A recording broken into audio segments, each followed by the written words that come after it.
All right, here we go. So, could you give us a quick overview of what you're working on? What are you selling on the internet? Sure. At the end of the day, we're a men's flannel brand at MuskOx. So we want to get people outdoors and encourage them to appreciate the environment for so many reasons. And we sell flannels. We sell flannels that honor the longevity of the muskox, which is a prehistoric animal that's still around today. We have the softest flannels around, we believe. We're probably a little biased. We believe it's the highest quality. But at the end of the day, we're selling flannels on the internet. People are raving about your flannels, and you talked about them being the softest flannels around and the most durable. Are those the two main attributes that you've spent a lot of time developing at MuskOx, and that's what people are recognizing now in the market? Or is there something else on top of it? Maybe it's the brand, maybe it's something else in addition to that. Yeah, I think that's one of three key pillars for us at MuskOx. So our three key pillars are quality, a commitment to the environment, and a commitment to wildlife. So from a quality perspective, we do have extremely well-built flannels that are meant to last a lifetime. And they're very soft. One of our customer reviews was buttery soft and built like a tank. We're like, wow, that's way better than anything that we've come up with. Let's run with that. So yeah, let's listen to your customers and let your customers do the marketing for you as well. Don't be afraid to lean into that. And then the environmental piece is something that's really important to us. I actually have a couple of degrees in environmental engineering, so it's near and dear to my heart. We're part of the Better Cotton program, which, in short, means that the cotton is sourced the right way, it's manufactured the right way. And the third thing, I mean, we're muskox. We are named after an animal. And so we believe strongly in putting your money where your mouth is. So we give $5 back to the Alaska Wildlife Conservation Center for every flannel that's purchased. Our friends in Alaska just do fantastic work with wildlife conservation. So we want to encourage people to get outside, and we want to make the outdoors a little bit better. And by supporting wildlife conservation, our partners are doing a great job of keeping the wildlife there. For me personally, that's one of the best parts about being outdoors is interacting with the small wildlife, birds, squirrels, whatever, and certainly the massive beasts like the muskox or the buffalo or the mountain lion. Now, surely there's been a bit of a boost in popularity for muskox following such huge compliments from the likes of Dana White and Joe Rogan. I was reading up on that, and I had seen something, maybe it was an ad from you guys talking about that. But like, whenever you get those two types of individuals talking about your product in such a high regard, it's got to give you a boost of some sort. So I guess two-part question for you is, one, how did that come about? And then two, have you felt the impact from that? Has that leveled you guys up? What came out of that? Yeah, for sure. For us, we're always looking for people who are a great fit for muskox to partner together with. So I also run an influencer marketing agency. And so we've gotten a chance to spend a lot of time in the influencer world. And we're fortunate to have connections there and knowledge of creators who are a great fit. And time after time, repeatedly, we've seen Joe Rogan just be a great partner for folks in the space. And we knew he was a home run. We also knew he wasn't cheap, but we wanted to continue to invest in muskox and the brand. And so we gave it a shot. We got product in front of him, and it was something that he loved. He's very particular about who he'll advocate for. And at that point, we decided to take the giant leap of faith and move forward with it. And so that was really exciting. And with Dana White, to be honest with you, I don't know how he got our flannels, but I have a working theory. And the working theory is pretty simple. Like, him and Joe Rogan are buddies. And I know that Joe Rogan was at an MMA event the weekend after he got the flannels from us. So I'm pretty confident that he gave one to Dana White and was like, dude, these are awesome. You got to check these out. And that was what happened. Again, I don't know that to be the case, but that's my best guess in terms of how that happened. So definitely really cool to see Dana White in the wild wearing your product. And we definitely have seen an uptick from it, right? No doubt about it. There's the organic bend to it, which has continued to help us progress. And we can talk more about that, but certainly our organic search traffic is really strong and continuing to get stronger. But we saw a lot of search terms for people looking up Joe Rogan flannel and things along those lines. So we've seen it in really measurable ways, and we've seen it in other ways that are going to help us build the brand in the long term from a search and awareness and a halo effect perspective, because now people are associating us with what's already a very, very strong brand with Joe Rogan Experience and Dana White. Yeah, it feels like such a perfect fit, like you said. And I had done a bit of research about your background in the influencer space, and I definitely want to go into that. Actually, just a quick question on the influencer marketing side of things, because you talked about it wasn't cheap to partner with Joe Rogan. So what do you mean by that? Because I thought like from an influencer marketing, it's almost like PR where you're just getting access to contact information for folks like Joe Rogan, sending them product and hoping for the best in terms of them posting about it. And it's really like a gifting strategy, or is there an actual like spend component to basically have somebody be the advocate for you at the same time? Yeah, there's no doubt that gifting or seeding is it's often called in industry where you plant the seed, give them the product and let it go. That is one component of influencer marketing.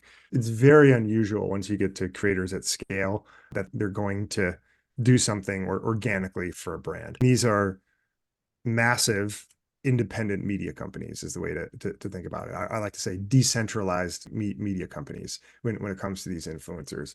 And so for creators, once you get to a certain scale, it's really a matter of understanding what their historical performance has been for other brands. And while that's no guarantee of future success, it gives you a pretty good sense in terms of where there's trust between the audience and the creator.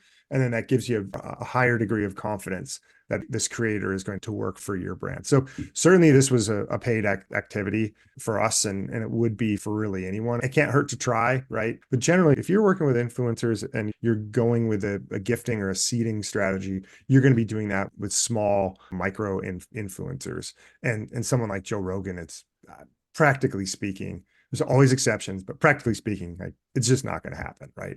Assume you are not that exception in terms of your planning out your marketing strategy. And you talked a little bit about the organic impact on the business. So people searching Joe Rogan flannel, et cetera. And was there anything else to that or anything else that you've done well to prepare you for that? Yeah, for sure. I think I always think of it in terms of the technical and then the content perspective. I don't know if those are the right terms in terms of the way to look at it, but first and foremost, you have to have your headers using the right terms. Your biggest text on your pages has to map to what you're actually selling, right? And you have to have things indexed the right way. So that's the technical side. And I think we've done a really good job of having that buttoned up all along the way. And then on the content side, this has multiple angles, right? So when you're doing Google search, you can experiment a little bit in terms of understanding where people are finding you, what they're liking from a paid perspective. And that can inform you a little bit in terms of what you want to do from an organic perspective. And so for us, we have rolled out a blog strategy. That's something we've done for a long time, making sure we're consistently putting out really good content.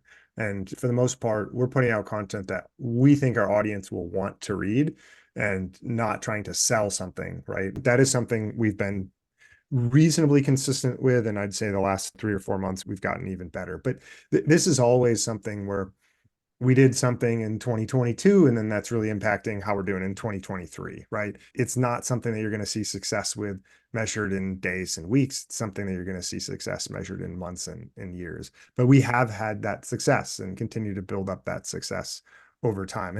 And it helps us too, where we've had some really nice awards, right? We were selected as best overall flannel by Gear Junkie. So we beat out the Patagonias and the North Face and the Filsons of the world. The Inertia selected us as best all around flannel, another review site. And so these are really big wins for us, and they absolutely help from a search perspective as well. And then we'll lean into that, right? When we see those wins, we're going to make sure that's featured on our website, and it's easy for the Googles of the world to see that and to verify it from an organic search perspective. So I think for us, continuing to make sure you're buttoned up from a technical perspective and just being thoughtful about continuing to optimize the words on your page, but still in a way that has to be readable where your audience wants it, and being consistent with things. It seems like you're very much in touch with what's happening on the website. What are some of those big wins that you've seen on the conversion rate front?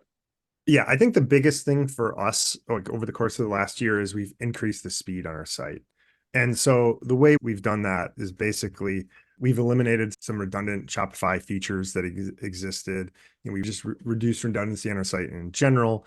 We decreased the number of and the amount of full-size images to load. We've modernized search and discovery. Some of those things are things that Storetasker has done a great job of helping us with as well. But ultimately, like, we really focused on the mobile speed to load there because we're like everybody else. The majority of our traffic is on mobile. It's 2024, and we wanted to really optimize for that. So we saw a nice uptick from simply making our site faster. So this was across the board, and that helped people stick around longer, visit more pages, and increase the conversion rate. So no one of those metrics shot up in a way that was like off the charts. So in a way where it's like, oh, if you reduce the content by 50% on your homepage and reduce the number of clicks by two, like you're going to increase your conversion rate and you're going to really see it. Nothing like that, but we did see across the board a really nice uptick. So again, theme here from my perspective, this is more of a long-term fix. Hey, we got to have a great experience on our site. And if there's the smallest lag, people are just going to get bored or frustrated or annoyed and move on. So I think that was a big win for us in terms of being able to optimize the speed on our site, particularly the mobile speed to load. Yeah, and that's like very consistent with what you've been saying all along in terms of those foundational baby steps. And I feel like marking your website with the right terms from an SEO standpoint, getting the mobile experience to be done properly and optimizing the speed, et cetera. You can't skip past those basics. So yeah, feels quite consistent with your approach at MuskOx. Cool. Maybe one final question, just because you did mention Storetasker, and I'm so happy that we've been able to collaborate together on this. And I hope we get to do a lot more cool stuff down the line with whatever you need. But would love any thoughts on what's your experience been like on Storetasker? Has it been good? And yeah, any thoughts there? Yeah, for sure. So I'm not the one that's interacting with the Storetasker team on a day-to-day basis. So what I'm not going to be able to answer is the bits and bytes. But what I can tell you is that my team's very particular about making sure everything's done the right way. And they've been really happy with Storetasker in terms of being able to communicate well, get things done in an effective time period, and be there for us when we have questions or problems. So that's great to be able to feel like we have a partner that's going to shoot us straight with respect to what can be done and what needs to be done to be able to solve different problems. So we've definitely had a really good experience.